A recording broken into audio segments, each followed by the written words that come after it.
بسم عبون ودنا فس قدسن هذا أملاخ بيجي ما خميس أنحكم زيابير أملاخنا استمسكن يكون زيابير أملاخنا بمحرة مسكون إذا ما عدسون كم زيلنا بيته دويلنا قالوا خن مهار نوخنا مسكن سلاس فقده كدم خلو زيابير أملاخنا سبحات نقول بيني يكون نايلو معانتي أرست تمرتنا كمتي عبتي صحف كن ببلنا ونزوا على بزعبا كبر السماوان مرصو زبل كوينو تي مبغسيو دما كاب وانجيل يوحنس 17 قداماي قرنطوس 15 زبغس خوينو اتا ناي قرنطوس زلا امين قداماي يوحنس زلا نحنا حاده خمس خونا انا اباهتهم نسخون اباي حاده من تقونو انا نتذهب كان خبري حبكوم تبل كوينا اخاليت دما كل سغا حاده عين السغا ايكونن سماياو سغالو مدراو سغاونالو غناخه كبرنايتهم سمايوان بينو كبرنايتهم مدراوان بينو بخبرس كوخب كوخب كبري يبلصيو اندابله بمخنيات الزلنيات تنساي حدا خابتي እግዚአብሔር አምላኽና ትንሳኤሲ ጎይታና ንዑድ ራይዘ ኮነስ ትንሳኤን ማን ይሞይቱ ማን ይሞይቱ ተንሲዩ ንዓናይ ማለት እዩ ደጊምቶም ዘሎ ዝነትም እንቶም ዝሞተን ዝተንሰአን ስለዝብል ጎይታና ስንሕና ኃጢአት ዘይገበርና እንተንኸውን መምጻይ መድልዮን ሙማታይ መድልዮን ምትሳውና መድልዮን ማለት እዩ ስለዚህ እዚ ሁሉ ዝኸውን ዘሎ ንዓናይ ማለት እዩ ቅድሚዮ ግን ዘለናዮ ዕለት እዚት ካልኣይ ሰንበት ናይ ዘመነ ትንሳኤ ወይ በዓል ዳግም ትንሳኤ ዝበሃል ኮይኑ ዝተባሃለሉ ድማ ጎይታ ካልኣይ ግዜ ነቶም ደቂ መዛሙርቱ ዝተራእየሉ እምበር ርግጽ ጎይታና ሓደ ግዜ እዩ ተንስዩ ሓንሳብ ይሞይቱ ሓንሳብ ድማ ተንስዩ ኣብ ሰማይ ዓሪጉሎ ስሙ ዝተመስገነ ይኹን ስለዚህ ከምታ አንቶይ ዝንበበልና ዝነበረ ጎይታና ኢየሱስ ክርስቶስ ክኸይድ እንከሎ ሓደ ካብትና አቦ ዝለመኖ ከም ዝገንዘብ ሃቦም ከም ዝግበረሎም ከም ዝኽብል ጽጎ ከም ዝግበረሎም ኣይኮነን ነይሩ እንታይ ዳይ ነይሩ ተሃብቲ ጸሎቱ ኣነ ዝሃብካን ክብሪ ሃብክዎም ከምታ ኣነ ኣባኻ ሓደ ዝኾንኩ ንሳቶም ድማ ኣባና ሓደ ክኾኑ እልምና ኣለኹ ኢሎም ከምቲ ንሱ ካብ ዓለም ዘይኮነ ድማ ሳቶም ድማ ካብ ዓለም ከም ዘይኮነ ዳጸለየ እግዚአብሔር አቦ በሁሉ ሰናይ ነገር ክሕልዎም ነቶም ደቂ መዛሙርቱ ጸልይ ማለት እዩ ስለዚህ ጎይታና እቲ ዝነበረ ሁሉ ህይወት ንዓና አርአያ ክኾነና ወይ ድማ ቶም ኣብ ጸልማ ዝነበርናስ ከመይልና ክንመላለሰሉ ዝግባአና ናብራ ንኽነብር እዚ ሁሉ ህይወት አርኢና ማለት እዩ ስለዚህ እዚ ትንሳኤ ከነብዕል ኮልና ድማ ከምቲ ሁሉ ግዜ ንብሎ ትንሳኤ ንዓና ትንሳኤ ድማ ስለዝኾነ ከምቲ ሞት ክርስቶስ ንሕና ድማ ምሱ ሞይትና ንብል ሰብ ከነጠምቆ ኮልና ምስ ክርስቶስ ሞይቱ እንታይ ትንስኢና ንብል ማለት እዩ ትንሳኤ ድማ ኮሚ ማለት እዩ እቲ ሓንሳብ ንዘላለም ዝተፈጸመ ኣብ ቅድሚ ዘሎም ድሕሪ ዘለውልን ንኩሉ ወለዶ ዝጠቅም ህይወት ዝህብ መድሓን ዝህብ ስለዝኾነ እዚ ትንሳኤ እዚ ድማ ንሕና ድማ ከም ደቂ ትንሳኤ መጠን እቲ ክህልወና ዝግብኦ ህይወት ወይ ድማ ካይዳ እንታይ ምዃኑ ቃል እግዚአብሔር ደጋጊሙ ይዝምዕደና ማለት እዩ ስለዚህ እግዚአብሔር አምላኽ ንአዳም ፈጥሮ ከሎ እንታይ ኮነ ይዝብለና ወፍ ምስበለሉ ህያው ነፍስ ኮነ ይዝብለና ህያው ነፍስ ምስ ኮነ ድማ እግዚአብሔር አምላኽ ኣብቲ ገነት ኤደን ዝነበረ ኩሉ ፈቃዱ እንዳገበረ ክመላለስ እሞ እንዳተሓጎሰ እንዳፈረየ ኣብኡ ክነብር እዩ ፀዊዕዎ ማለት እዩ ንዓና ድማ እንደገና በኃጢአትና ምስ ሞትና ካብ አምላኽ ርሑቃት ምስ ኮንና እንደገና እንታይ ገርና በክርስቶስ ኢየሱስ ገይሩ እንታይ ይብና ህይወት ይብና ተንሲእና ማለት እዩ ተቀዳማይ አዳም ህያው ነፍስ ኾነ ብለና ተኻላይ አዳም ህያው ዝገብር ግና መንፈስ ኮነ እንዳበለ ጎይታና ኢየሱስ ክርስቶስ በመንፈስ ቅዱስ ገይሩ አተንሲእና ማለት እዩ ስለዚህ ድማ ኣብ ቆሎሴ ምዕራፍ 3 ታይ ዝብላሎ ደጊም ምስ ክርስቶስ ተንሲእኹም ትኾንኩም ነቲ ክርስቶስ ኣብ የማን አምላኽ ተቐሚጥዎ ዘሎ ነቲ ናይ ላዕሊ ድለዩ እንዳበለ ይምዕዶም ማለት እዩ ስለዚህ እቲ ትንሳኤ ሓንሳባይ ህይወት ሰብ ዝፍጸም ኮይኑ ህፃን ተኮይኑ በህፃኑ አጠሚቅና በቲ እምነት ናይ ወለዱ ክርስቲያን ከም ዝኸውን ገብሮም እቲ በፓጋኒዝም ዲ በኻለ እምነት ዝመጸ ድማ ወንጌል ነገርና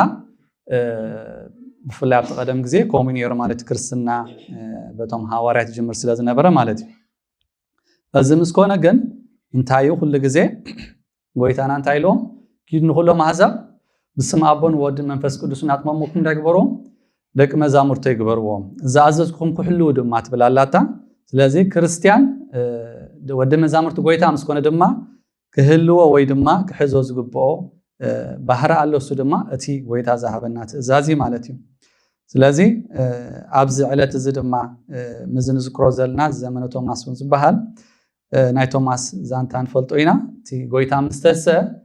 እንታይ ኢሉ ኩላቶም ሪኦሞ ቶማስ ክንሶም ስለ ዘይነበረ ትብዳው ዝነበረ ሽንካሮ ኸይራኹም እንታይ ይገብርኒ ኢሎም ኣምንኒ ኢሎሞ እንደገና ድማ ንቶማስ ከም እንደገና ምስተራእዮ ጎይታይን ኣምላኸይን ኢሉ ከም ሰገደሉ ንሪና ማለት እዩ ስለዚ ንሕና ድማ ኮርስ ካብ 2000 ዓመት 2026 ኮይኑ ኣሎ ብንሪኦ ይኮንና ንኣምን ማለት እዩ ዝነገሩና ቃል ኣምላኽ ሓቂ ምዃኑ ኣሚንና ሽንካሩ ስለ ዝረኣና ጎይታ ምሳና ስለ ዘሎ ዘይኮነ እቲ ቅድሚ 2000 ዓመታት ኣቢሉ ዝተፈፀመ ታሪክ ናይ ጎይታና ኢየሱስ ክርስቶስ ሓቂ ከም ዝኾነ ንምስክር ብምርኣይ ድማ ዘይኮነ ብተስፋ ድማ ንጽበዮ ማለት እዩ ስለዚ ክርስትና ብምርኣይ ዘይኮነ ብምንታይና እንድሕን ብለና በእምነት ማለት እዩ ስለዚ ኣብቲ ሮሜ ተጻሒፍልና ዘሎ ድማ ነቲ ዝርኦ ተስፋ ዝገብሮ ኾመን ኣሎ ብተስፋ ኢና ድሒና እሞ ነቲ ዝርአ ተስፋ ምግባሩስ እዚ ተስፋ ኣይኮነን ነቲ ዘይርኦ ተስፋ እንተገበርና ግና ብትዕግስቲ ንጽበዮ ኣለና ኢሎም ነቲ ዝርኦ ነገር ተስፋ ምግባር ተስፋ ኣይኮነን ማለት እዩ ሓደ ግዜ ጎይታና ከም ዝመጽእ ህይወት ከም ዝበና ከም ዘድሕነና ግን ድሕና ይባሓቂ ኸይራንያ ተስፋ ንገብር ኣለና ግን እዚ ተናይ ባሓቂ ተስፋ ይባሃል በዚ መንገዲ እዚ ድማ ብትዕግስቲና ኣምላኽ ክንጽበዮ ንኽእል ማለት እዩ በዚ መንገዲ እዚ ድማ እንታይ ብለና ቃል እግዚአብሔር ኩሉ ግዜ ቶም ናይ ክርስቶስ ዘበልና ብምንታይ ዝነብር ጻድቕ ብለና ጻድቕ ብምንታይ ይነብር ይዝብሎ በእምነት ይዝብሎ በእምነት ይነብር ብተስፋ ድማ ይነብር ማለት እዩ ዓለም ዘለኸ ብዝረአ ማለት እዩ ስለዚ እንታይ ዝብሎ ቃል እግዚአብሔር ኣብ ተኻላይ ቆሮንቶስ እውን እቲ ዝረአ ንግዚኡ ዘይረአ ግና ንዘለዓለም እሞ ንሕና ነቲ ዘይረአ እምበር ነቲ ዝረአ ኣይነጥምትን ኢና ኢሉ ማለት እዩ ስለዚ ብዓለም ዘሎ ዝኾነ ዓይነት ዎርኒንግ ክመጽእ ከሎ ዝረአ ስለ ዝኾነ ዓለም ብዙሕ ዓይነት ውሳኔታት ትገብር ማለት እዩ ንኣብነት 2020 ኮሮና መጺኡ ክበሃል ከሎ ዝረአ ነገር ዝጭበጥ ነገር ሰብ ይሞት ስለ ዘሎ እቲ ዓይነት ፍራስትሬሽን ነይሩ ብዓለም ንዝክሮ ኢና ማለት እዩ እቲ ክገብሮ ዝግብኦም ነገራት እናገበሩ እቲ ርሕቀት ክገብሮ ዘለዎም እንዳገበሩ ዓለም ነቲ ዝረአ ነገር ስለተኣምን ኩሉ ግዜ ብዙሕ ዓይነት ፍርሒ ብዙሕ ዓይነት ሻቕሎት ነይሩ ኣብ ሰባት ማለት እዩ እንተኾነ ግን ኩሉ ግዜ ጎይታና ይኹን ቶም ሃዋርያት ናይቲ ዘይረአ ነገር ሰማያዊ ነገር መጠንቀቕታ ክህቡ ከለዉ እዛ ዓለም እዚኣ ትጠፍያ ዘላ መንግስቲ ኣምላኽ ቀሪባ እያ እሞ እንታይ ግበሩ ተነስሑ ክብሉ ከለዉ ግን ኣዝዮም ሒደ ሰባት ጥራዮም ዝኣምንዎም ነይሮም ማለት እዩ ምክንያቱ እቲ መብዛሕትኡ ዓለም ዘሎ ዘይኣማኒ ዝረአ ነገር እዩ ዝደሊ ቶም ናይ ብሓቂ ኣመንቲ ግና ዘይረአ ነገር ከሎ ብእምነት ይንስሑ ናብ ጎይታ ድማ ይቐርቡ ነይሮም ማለት እዩ ስለዚ ንሕና ድማ ክርስቲያናት እንድሕዳኣ ኮይና ሰዓብቲ ክርስቶስ ኢና እንድሕዳኣ ንብላ ኣለና ኮይና እቲ ኣምላኽ ዝብለና ኩሉ ግዜ ቃል ኣምላኽ እቲ ናይ ሰማይ ነገር ክንሓስብ እዚ ናይ ምድሪ ነገር ይውዳእ እዩ ይጠፊ ይብለና እዩ ኩሉ ግዜ ግን እቲ ናይ ብሓቂ ኣማኒ ወይ ድማ እቲ ናይ ብሓቂ ክርስቲያን ነቲ ዘይረአ ነገራት ኣብ ልቡ ቋፂሩ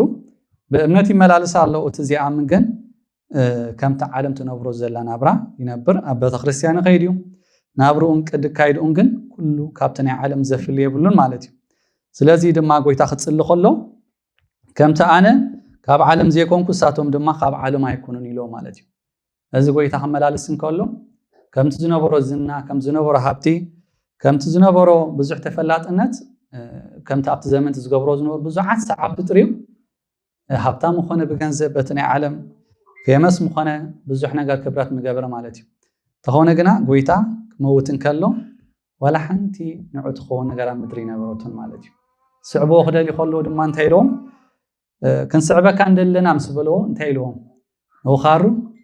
መፅለል እኮ ኣለወን ንወዲ ሰብ ግና ነዛ ርእሱ ዘፅለላኮ ኣይነበረቶ እንዳበረ ነቲ ኣብ ሰማይ ዘሎ እግዚኣብሔር ኣቦ ብትንሳኤ ዘዳልወሉ ናይ ሊቀ ክህነት ክቡር ዝኾነ ሰማያዊ ዓስቢ እንዳረኣየ ብብዙሕ መከራን ብብዙሕ ጭንቀትን እቲ ወንጌል እንዳብፅሖ ሓሊፉ ማለት እዩ ነቶም ደቂ መዛሙርቱ እውን ክልእኾም ከሎ ክልተ ክዳውንቲ ከይማልኡ ገንዘብ ከይማልኡ ክሳይ ነገራት ከይደልዩ እንዳጠንቀቐ ብኸምኡ ተቐቢልኩም ብኸምኡ ሃቡ እንዳበለ ክልእኾም ከሎ ንርኢ ማለት እዩ በዚ መገዲ እዚ ድማ እቶም ኩሎም ንዑ ኣኽቢሮም ዝሓለፉ ኣብ ዘመኖም ናይ ዓለምን ፍትወታን እንዳናዓቆ እንዳተጸርፉ እንዳተቀጥቀጡ ነቲ ናይ ሰማይ ዝኾነ ክብሪ እንዳመረጹ ሓሊፎም ማለት እዩ ስለዚ ንሕና ድማ በዚ ዕለት እዚ እቲ ናይ ትንሳኤ ንዝክረሉ ዘለና ግዜ እንታይ ብለና እንታይ ምዕለና ኣሎ እቲ ኣብ ሰማይ ወይ ድማ እቲ ኣብ ላዕሊ ዘሎ ናይ ኣምላኽ ነገር ክንሓስብ ከም ዘለና ማለት እዩ ኣብ ቀዳማይ ዮሐንስ 10 ምዕራፍ 2 ካብ 15 ዘሎ ከንብብ እሞ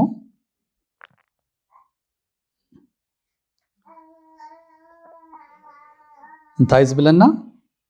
ረአዩ ውሉድ ኣምላኽ ክንበሃል እቲ ኣቦ ከመይ ዝበለት ፍቕሪ ሃበና ከምኡውን ኢና ስለዚ ከዓ ዓለም ንዑ ኣይፈለጠቶን እሞ ንዓና ኣይትፈልጠናን እያ ኣቱም ፍቑራተየ ሕጂ ውሉድ ኣምላኽ ኢና እንታይ ከም ንኸውን ገና ኣይተገልፀን ንሱ ምዝግለጽ ግና ከምታ ዘለዋ ክንሪዮ ኢና እሞ ንዑ ከም ንመስል እውን ንፈልጥ ኢና እዛ ተስፋ እዚኣ ኣብኡ ዘላቶ ዘበለ ኩሉ ከምቲ ንሱ ንጽህ ዝኾነ ንርእሱ የንጽህ ኣሎ ኢልና ስለዚ ረአዩ ይዝብል ዘሎ ማለት እዩ ኣቦስ ከመይ ዝበለ ፍቕሪ ሃበና ከምኡ ድማ ኢና እዚ ግና እንታይ ትገብሮን እያ ዓለም ኣይትፈልጦን እያ ኢሉ ማለት እዩ ንዓና ድማ እንታይ ትገብረና እያ ኣይትፈልጠናን እያ ማለት እዩ ስለዚ እቶም ሃዋርያት ብዕድመ መንእስያት እዮም ነይሮም ብዙሕ ክገብሮ ብዙሕ ከጥርይዎ ዝኽእሉ ነገራት ነይሮም ኣብቲ ዘመን እቲ ግና ኩሉ ነገር ገዲፎም ንክርስቶስ ክስዕብዎም ከለው ዓለም ዓያስያ ትብሎም ነይራ ንዕቆም ነይራ ፀርፎም ነይራ ከምዚ ንኸንቱ ነገር ግዜኦም ዘጥፍኦ ዘለው ይመስሎም ነይሩ ማለት እዩ ግና እዚ ሃዋርያ ክፅሕፍ ከሎ እንታይ ብላ ኣሎ ረአዩ ኣምላኽ ከመይ ዝበለ ፍቕሪ ሃበና ስለዚ ዓለም ንዑ እንታይ ትገብሮን እያ ኣይትፈልጦን እያ ንዓና ድማ ኣይትፈልጠናን እያ ወላ ጎይታ ክመፅእ ከለው ኣብ ዓለም ነበረ ኩሉ ብኡ ኾነ ምስ በለናስ ኩሉ ብኡ ዝኾነ ድማስ ናብ ዓለም መፅእ ኣብ ዓለም ነበረ ዓለም ግና እንታይ ገበረቶን ብለና ኣይፈለጠቶን ማለት እዩ ስለዚ ብዙሕ ግዜ ጎይታ ክመፅእ ከሎ ኣካይዱ ናብርኡ ቅድሚ ሕጂ ተራእይ ዘይፈልጥ ናይ ሰማይ ነገር ከም ዝኾነ ንዓና ድማ ብኸምኡ መገዲ የርእየና ኣሎ ማለት እዩ ግና ኸ እቲ ቃል እዚ እንታይ ብለና ኣሎ ሕጂ እንታይና ውሉድ ኣምላኽ ኢና እንታይ ከም ንኸውን ኣይተገልፀና ኣሎ ብለና ኣሎ ስለዚ እዚ ቃል እዚ ብርግፅ ጎይታና ኢየሱስ ክርስቶስ ኣብ ሰማይ ዳይልና ዘሎ እዚ ኢልና ክንገልጾ ይንኽእል ኢና ግን ሓደ ነገር ንፈልጥ ኢሉ ከምታ ዘለዋ ከም ንሪኦ ንዑን ከም ንመስልን ስለዛ ተስፋ እዚኣ ኣብ ዘላቱ ከምቲ ንሱ ንፁህ ዝኾነ ንርእሱ የነፅህ ኣሎ ኢልና ማለት እዩ ስለዚ ሰብ ክርስቶስ ክስዕቦ እንተኮይኑ እዛ ተስፋ እዚኣ ግድነት ተድልያ ማለት እዩ እዛ ተስፋ እዚኣ ድማ መዓዝ ተቐቢልና እዩ ዝብለና ቃል እግዚኣብሔር በታን ጎይታና ኢየሱስ ክርስቶስ ናይ ምድሓን ቃል ዝተቐበልና ላ መዓልቲ ብእቡኡ እንታይ ብለና ብናይ ተስፋ መንፈስ ቅዱስ እንታይ ገበርኩም ተሓተምኩም ብለና ስለዚ እዚ ድማ ዕርቡ ርስትና ከም ዝኾነ ይነግረና ኣብዛ ምድሪ እዚኣ ከለና ኩሉ ግዜ ሰማያውያን ኢኹም ኣብዛ ምድሪ እዚኣ ዓድኹም ኣይኮነት እናበለ መንፈስ ቅዱስ እናዘከረ እንታይ ገብረና ናብ ኩሉ ሓቂ ይመርሓና ማለት እዩ ስለዚ ተስፋ እዚኣ ንብላ ዘለና ሰብ ብገዛ ርእሱ ዘምፅኣ ተስፋ ኣይኮነትን ወይ ተስፋ ከገብር ኣለኒ ከምዚ ኢሉ በእምሩ በዚ ናይ ሂማን ኢንተሌክት ኣይኮነን ዘምፆ ነገር ዘይኮነሲ ኣምላኽ ንክርስቶስ ምስ ኣመና ኣብ ውሽጥና ዝህበና ተስፋ እያ ማለት እዩ ስለዚ ተስፋ እዚኣ ኣብ ዘላቶ ኢሉ ከምቲ ንሱ ንፁህ ዝኾነ ንርእሱ ድማ የነፅህ ኣሎ ብለና እሞ ንሕና ክርስቲያናት ተኮይንና ናይ ብሓቂ ውሉድ ትንሳኤ ተኮይንና ድማ እዛ ተስፋ እዚኣ ክትህልወና ናይ ግድን እዩ ማለት እዩ ድሕዳ ኩሉ ግዜ ልብና ድሕሪ ዓለምን ምድራዊ ነገራትን ድሕዳ ይጎይሎ ግን ናልባሽ እዛ ተስፋ እዚኣስ ኣላትን ድያ ኢልና ክንፍትሽ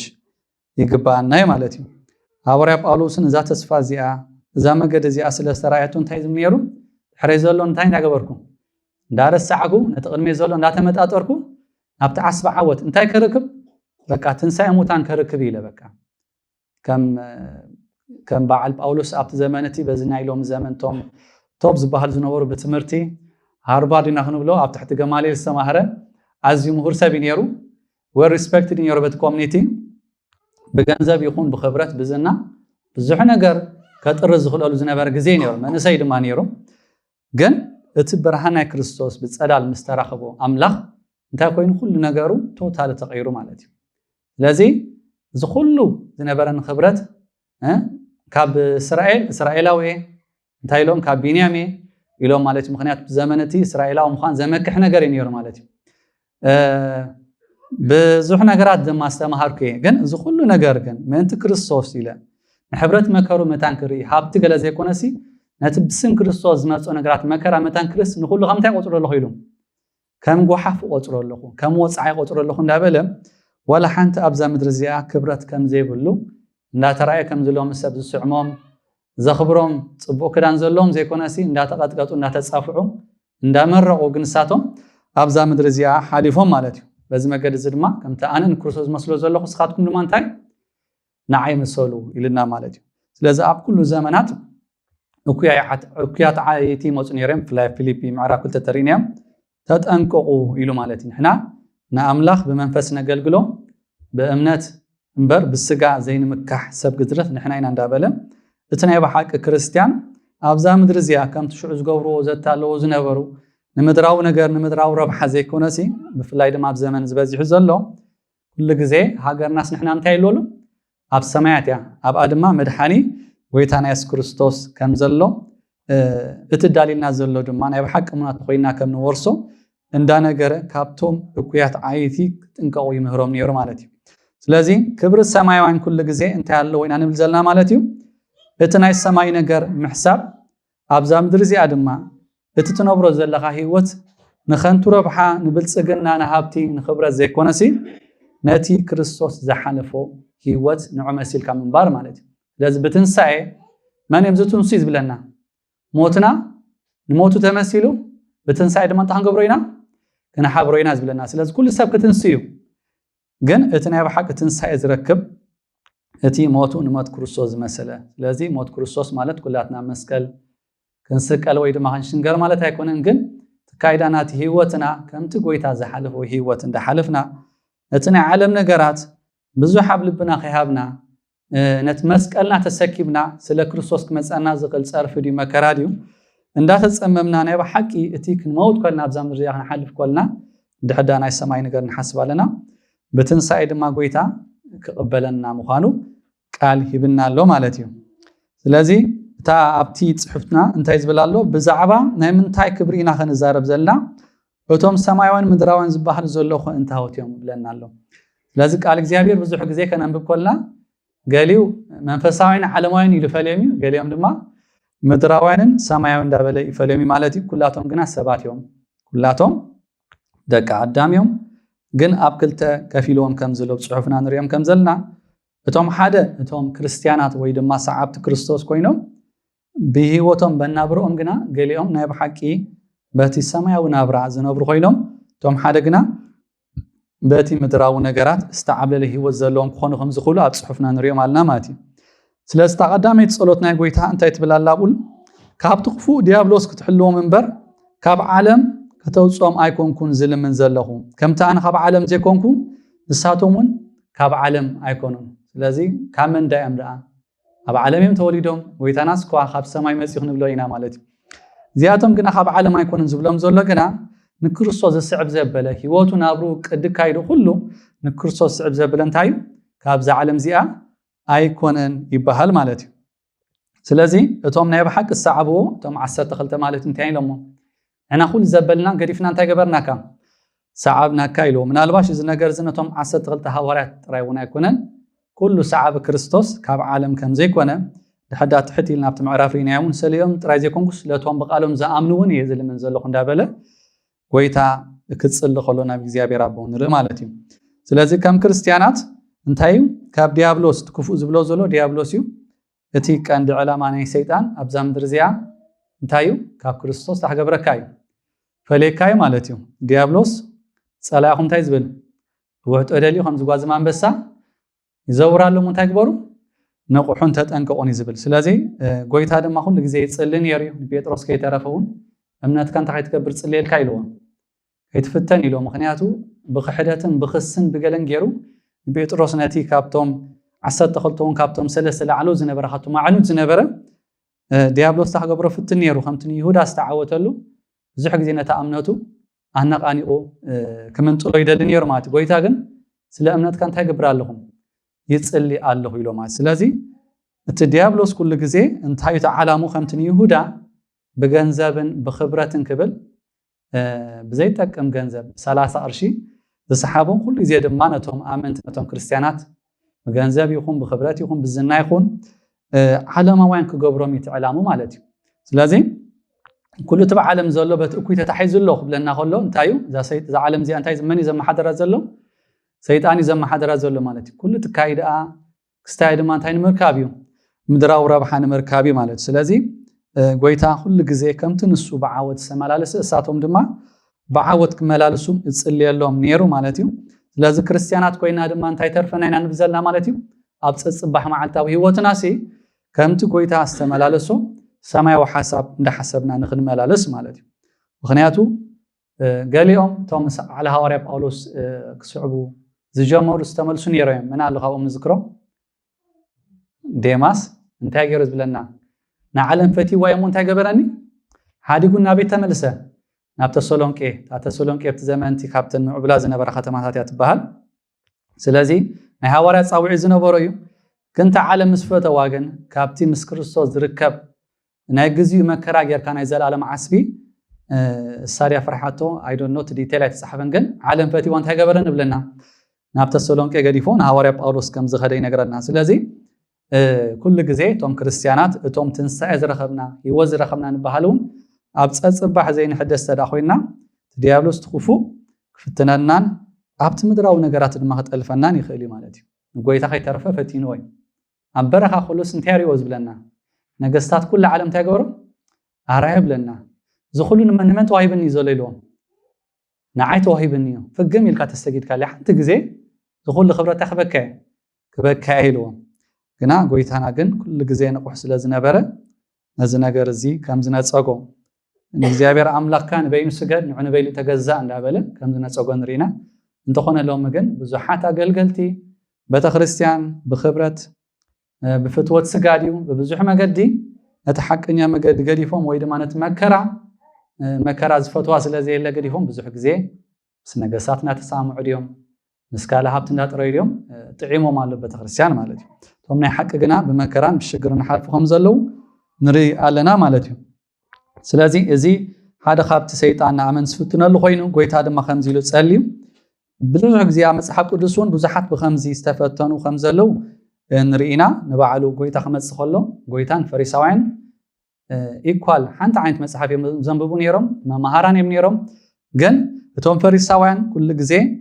ነቲ ናይ ዓለም ነገር ይደልዩ ከም ዝነበሩ ገንዘብ ይፈትዉ ከም ዝነበሩ ካብቲ ናይ ሰማያዊ ክብረት ናይ ሰብ ይፈትዉ ስለ ዝነበሩ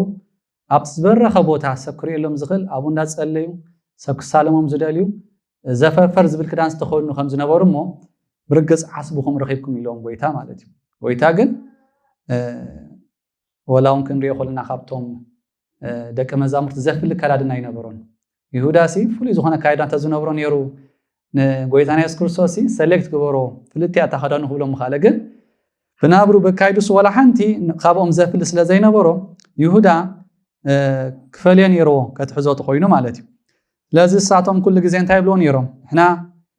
ወዲ ኣምላኽ ሓዳ ተገይርኩም ሓዳ ክትኮኑ ኢኹም እንዳበለ ክዛረቦም ከሎ ንሕና ዝተገዛና የብልናን ይብሎም ነይሩ ማለት እዩ ጎይታ ድማ ሓጢኣት ዝገብር ባርያ ሓጢኣት እዩ ይብሎም ነይሩ እሳቶም ድማ ደቂ እብርሃም ኢና ብልዎ ነይሮም ኣብ ሞደታ ግና እስኻትኩም ደቂ እብርሃም ዘይኮንኩም ይብሎም ኣሎ ካብ መን ኢኹም ኢልዎም ካብቲ ኣቦኹም ዲያብሎስ ኢኹም እታ ትምኒት ኣቦኹም ድማ ክትገብሩ ትደልዩ ኣለኹም ኢሎም ትምኒት ኣቦኹም ማለት ድማ እሱ ከመጀመርታ እንታይ ዝብሎም ቀታሊ ነፍሲ ዝብሎም ነይሩ እታ እንታይ ዝበሎም ድማ ሄሮዶስ ወላ ክፈትሖ እንተደልየ ጲላጦስ ኣሚን እንታይ ግበሩ እዮም ኢሎሞ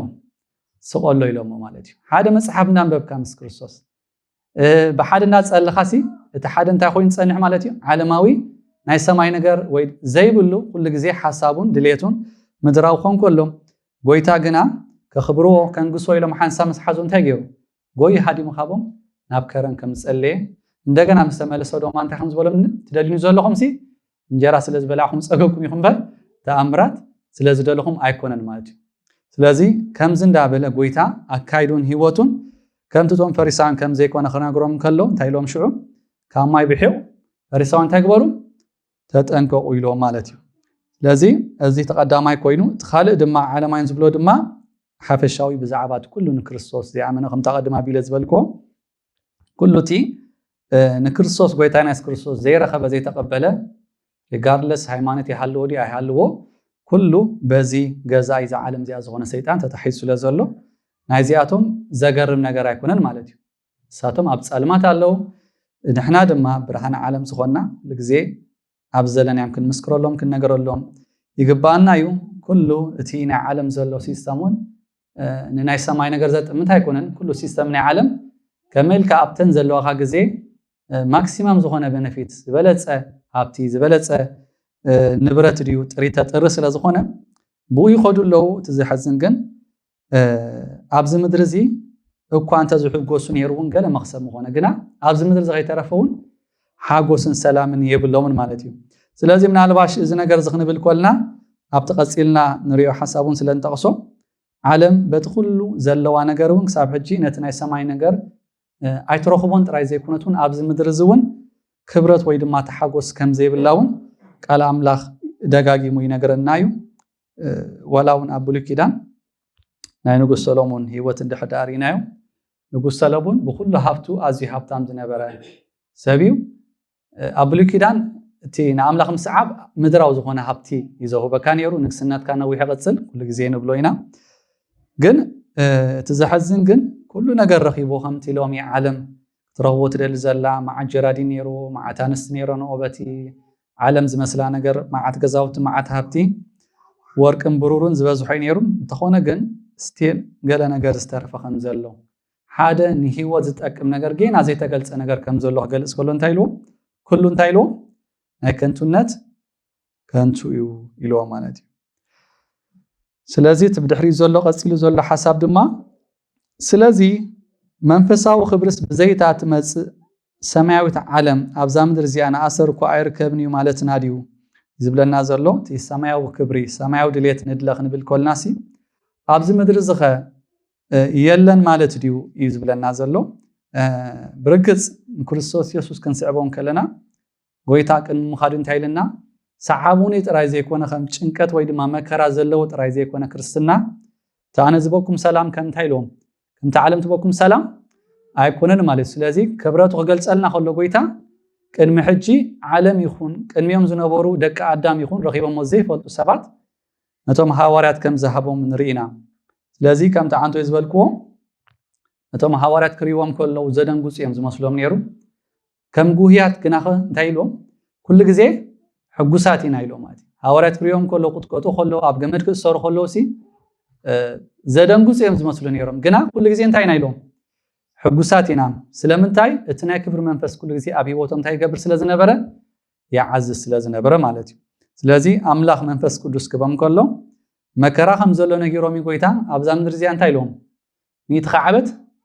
ምስደት ማለት እዩ ስለዚ ሚት ከዓበት ኣብዚ ምድር እዚ ብብዙሕ መከራ እኳ እንተሓለፉ ስደት እኳ ተነብሮም ልዕሊ ዝኾነ ሰባት ግን ኣዝዮም ሕጉሳትን ዕሩፋትን ድማ ነይሮም ማለት እዩ ስለዚ ምናልባሽ ብዙሕ ግዜ ዓለም ክትሪኦ ከላ ሰብ ክቕተል ክስደድ እንከሎ ኣይርዳእን እዩ ወይ ድማ እስኻ ብዙሕ ጭንቀት ተሓልፍ ዘለኻ መስላ እዩ ርግጽ መከራ ናቱ ዝኾነ ቻሌንጅ ኣለዎ ግን እቲ ዘሐጉስ ነገር ግን ክርከብ ዘይክእል ዓለም ክትረኽቦ ዘይትኽእል ሓጎስን ሰላም ድማ ኣሎ ማለት እዩ ነዚ ድማ ኣብ ዕብራውያን እንታይ ኢሉ ነቶም ሓደ ግዜ ብርሃን ዝበርሃሎም እንታይ ዝብሎም ጣዕምታት መጽእ ዓለም እንታይ ዝገበሩ ዝጣዓም እዩ ዝብሎም ማለት እዩ ስለዚ ኣብዛ ምድር እዚኣ ዝጣዓመ ኣብታት መጽእ ናይ ዘላለም ህይወት ድማ ብክብሪ ክጥዕም እዩ ኣብዛ ምድር እዚኣ ዝኾነ ዓይነት ጣዕሚ ናይታት መጽእ ዓለም ዘይብሉ ግን ኣብታት መጽእ ዘላ ናይ ሰማይ ህይወት ክረክብ ወይ ድማ ክትንስእ ምስ ክርስቶስ ክጽበ ኣይግበኦን ማለት እዩ ስለዚ ኣብ ተጠቕሲ ከም ንሪኦ ዘለና እቶም ኣብ ዕብራውያን ተጠቒሶም ዘለዉ ናይ እምነት ኣቦታት እንታይ ዝብሎም ብዳርባ ኣምኒ ተቐትሉ ተመገዙ ተፈተኑ ተሰይፎም ሞቱ ኣጎዛ ኣባጊዕ ዲኖ ኣጣለን ተኸዲኖም ዘሩ ሰኣኑ ሓሳረ መስከራ ጸገቡም ዓለም ንኣቶም ዘይትበቅዕ ሕስርቲ ኮይናስ ኣብ በረኻታት ኣብ ኽራንን ኣብ በዓትን ጎዳጉድን ምድርን ኮለል ዝበሉ ይብለና እዚኦም እቶም ኣብ ብሉይ ኪዳን ዝነበሩ ብዙሕ መከራ ዝሓልፉ ዝነበሩ ናይ እግዚኣብሔር ኣገልገልቲ ኮይኑሲ ዓለም ንኣቶም እንታይ ዘይትበቅዕ ኮይና ብለና ዘይትበቅዕ ኮይናስ እዚ ኩሉ ዓይነት መከራ ከም ዝረኸቦም ይነግረና ኣሎ ማለት እዩ እታ ዓንቶይ ዘንበብክዋ እውን ኣብዚ እውን ተቒስልና ኣሎ እዚ ንዓይ ንረብሓ ዝነበረ ስጋውቱም ክሕትናግ ስለ ክርስቶስ ኢለ ከም ወፃዓ ቆፅሮ ኣለኹ ንክርስቶስ ምእንቲ ክረብሕ ነቲ ብኡ እውን ዝርከብ ብሓቂ ስለትብልፁ ፍልጠት ክርስቶስ ጎይታና ኢለ ስልዩ እዚ ኩሉ ተወፃዕክዎ ከም ወፃዓ ቆፅሮ ኣለኹ ከም ጎሓፍታ ይገብሮ ኣለኹ ይቆፅሮ ኣለኹ እንዳበለ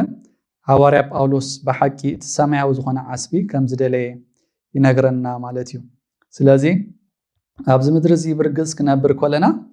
ما كرا سدة مقاتلو واللي جزيجنا السماء وزخنا حجوس سماء وزخنا عرفت السلام كم زلود ما ينقرناي بعبيون أبرامي عسى ربعة تايزبل من قستعم ناقص بنتايز لنا بمنفس قدوسن سلام من حاجوسن ينبر ببلعن مستنا يكونتن قبل كله تامن سمعتنا بخاتكم بس يحق بلهم كله أبتام من قصتي زنبرو نايب حق يحقوسات كم زنبرو قال እግዚአብሔር ينقرناي مالتي مليس حانت قصة بالكم يا قدامي بيتروس معرف 4 زلا 4 10 تخلته انت يزب لنا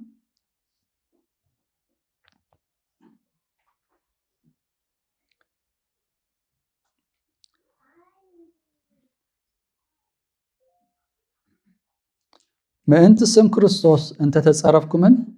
انت تتصرفكم اتناي كبرن ناي املاخن منفس ابخاتكم يحدريمو انتايكم بصوانيكم يلو مالتي بمغلاص غرمو دما تحغوسن باختبلون يخمو ابت سقاي كريستوس حبرات كاب تخونس انتاي غبرو تحغوسو دا ما انت سم كريستوس انت تتصرفكم اتناي كبرن ناي املاخن منفس ابخاتكم يحدريمو بصوانيكم بلنا مالتي ስለዚህ بمتانتي زساددوم بمتانت زقطقطوم زنبرو ناي املاخ كبري ابااتهم يحدث لزنبرو እዚ ድማ بصنا خم زنبره قال እግዚአብሔር ነገረና ማለትዩ ተሐዳሪናዮ አብናይ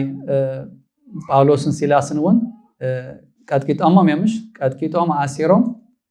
ኤክስታይ ጎብሮም ኮሎስ እንታ ጎብሪ ኻጽበ አንተ አምላኽ ታይዳገርና ካበቃ ክንዝናዓ ካገልግልናስ እዚ ዶና ዓና ይግባአና ብዙሕ ክብሉ ሁሉ ነይሮም ማለትዩ ከማን አንተ ዝኹኑ ነይሮም ገርም ግን አምላኽ እንዳጸለዩስ እንታይ ገብሩ ነይሮም እንዳመስገኑ ክዝምሩ ኮሎሲ እተና ክብር መንፈስ አባቶም ዓዚዙ ስለዝነበረ እቲ እንታይ ሆነ ዝብለና እቲ ናይት ቤት ማእሰርቲ ዓነታ ኮይኑ ከም ዝወደቀሞ ኩላቶም ድማ ክወፁ ክሳብ ዝኽእሉ ኮምፕሊትሊ እግዚአብሔር አምላኽ ካብኡ ሓራ ከም ዝገብሮም ተኾነ ግን ኣዝዮም ህዱኣ ስለዝነበሩን ከሃድሙን ኣይፈተኑን ኣብ ዘለና እንዳበሉ በቲ መከረሙ ነቲ ሓላው ሱራት ንምድሓኑን ከም ዝኾነዎ ቃል እግዚአብሔር ነገረናይ ማለት እዩ ስለዚ እዚ ዘግበሮም ምኽንያት ብርግጽ ተአብኦም ሓዲሩ ዝነበረ ናይ ክብሪ መንፈስ ስለዝነበረ ኩሉ ግዜ እንዳተሓጎሱን እግዚአብሔር የመስግኑ ከም ዝነበሩ ቃል አምላኽ ይነግረና ማለት እዩ ስለዚ ናብታ አሙዳታ ዘላ ነጥብና ድማ እቲ ድሕሪ ምጽአትን ድሕሪ ትንሳኤን ዝገሃድ ሰማያዊ ክብርኸ እንታይ ዓይነት እዩ ዝለቢስና ዘለና ስጋ ምድራው ሰማያዊ እንዳበልካ ቅጽላት መሃብከ እንታዩ ትርጉሙ ብለናሉ ስለዚህ እዚ ለቢስና ዘለና ስጋስ ምድራውን ሰማይን ምባልስ እንታዩ ትርጉሙ ብለናሉ ካብታ ጽሕፍት ከንብባያሙ ግና ከአሕዋተይ እዚ ለቢስና ዘለና ስጋ እንደምን መንግስት አምላኽ ክወርስ ከም ዘይካአሎ ተበራስ ድማ ነቲ ዘይበርስ ከም ዘይወርሶ እነግረኩም ኣለኹ እነሆ ምስጢር እነግረኩም ኣለኹ እታ ናይ መወዳእታ መለኸት ምስተነፍሐት ኩላትና በሓንሳ ከም ቅጽበት ዓይን ክንልወጥ ኢና እምበር ኩላትና ኣይክንመውትን ኢና ከመይ እታ መለኸት ክትንፋሓ እቶም ሙታት ድማ ብዘይበርስ ክትንስዮም ብለና ኣሎ ብርግጽ እዚ ዝወደቕናሉ ስጋ አምላኽ ክፈጥሮ ከሎ ካብ መጀመርታ ንኽመውት ንኽበርስ ኢሉ ይኮነን ፈጢርዎ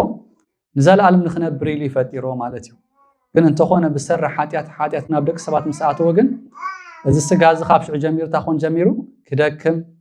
ሓጢኣት ክገብር ክዓርቕ ብዙሕ ፀገም ዘጋጥሞ ኮይኑ ማለት እዩ ተኾነ ግና እዚ ሕጂ ለቢስና ዘለና ስጋ በቲ ምጽአት ጎይታ እንታይ ከም ዝኸውን ከም ዝልወጥ እዩ ዝነግረና ማለት እዩ ካልእ ስጋ ይኮናን ክንቅበል እንታይ ዳ እዚ ስጋና እዚ ክልወጥ እዩ ማለት እዩ ብምንታይ ክልወጥ እዩ ብኽብሪ ማለት እዩ ጎይታና እንኳ ክስቀል ከሎሲ ብምንታይ ብድኻም ተሰቂሉ ብኽብሪ አምላኽ ተስዩ ዝብለና ስቀል ከሎ ጎይታና ዝደክም ዝጠሚ ዝዓርቕ ኩሉ ከምዝናትና ኮይኑ ብኩሉ ነቶም ኣሕዋቱ ክመስሎም ስለዝግብኦም